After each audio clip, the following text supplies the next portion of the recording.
For decades, any conversation about military power in Northern Europe started and ended with Sweden. They built their own fighter jets, engineered their own submarines, and maintained a defense industry that punched far above its weight class. But right now, the most aggressive rearmament in the region is happening in Copenhagen. Denmark is in the middle of a military buildup so rapid and so expensive that it eclipses its neighbor in sheer spending intensity. This chart shows Denmark's defense spending as a percentage of GDP since 1950. Following the Cold War, Denmark cashed in on a peace dividend. The red line slides steadily downward, bottoming out well below the 2% target set by NATO. These figures reveal an anomaly. By 2026, Danish defense spending is projected to hit roughly 3.5% of its GDP, easily surpassing Sweden's 2.51%. Broken down per citizen, Denmark is spending roughly $1,670 per capita compared to Sweden's $1,138. The difference lies in how they spend the money. Sweden circulates its budget internally through massive domestic defense contractors like Saab. Denmark, however, is using a new 17 billion acceleration fund to buy an entirely military directly off the shelf from foreign suppliers. By relying entirely on this imported front-loaded cash injection, Denmark isn't slowly growing its forces, it's trying to reinvent its entire military architecture overnight. This procurement sprint is governed by the Danish Defence Agreement for 2024 to 2033.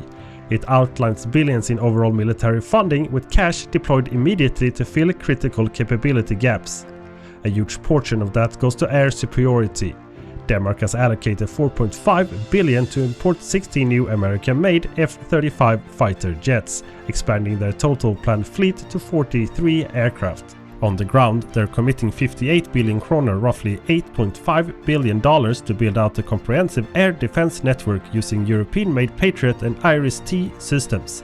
They are also buying a brand new fleet of CV-90 infantry fighting vehicles. Denmark doesn't have a major domestic aviation or heavy armor industry to rely on, so they are willingly trading the long-term economic benefits of domestic manufacturing for immediate top-tier battlefield readiness today. But importing billions of dollars in advanced weaponry creates an immediate bottleneck. High-end hardware requires a significantly expanded pool of trained operators to run it. To meet this need, the government is overhauling its conscription model.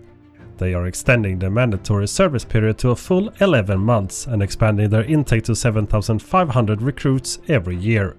This expansion also includes a major legislative push for full gender equality within the conscription mandate, ensuring a wider, more diverse talent pool to operate these new systems. While the F-35s and the Patriot missiles grab all the headlines, the primary geographic driver behind Denmark's oversized budget lies far to the north. Defending the massive territory of the Arctic and the North Atlantic is the ultimate reason this bill is so big.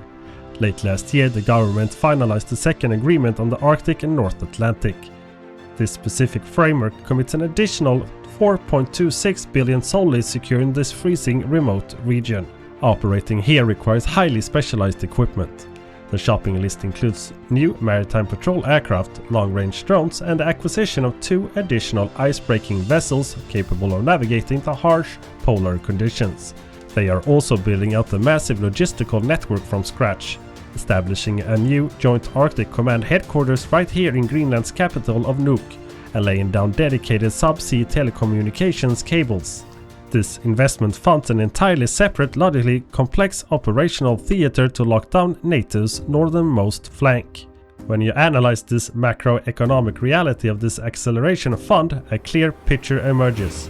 With an estimated 80% import content rate, the vast majority of this defense budget immediately leaves Danish economy.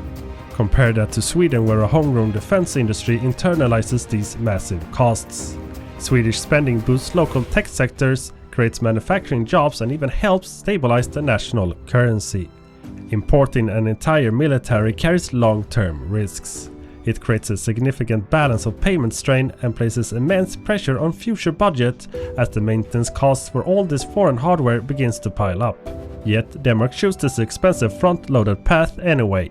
The geopolitical shocks of 2022 demanded a level of immediate deterrence that organic industrial growth could not possibly provide in time. Denmark has leveraged its national wealth to buy time. The country now serves as a heavily armed, Arctic fortified frontline shield for the NATO alliance.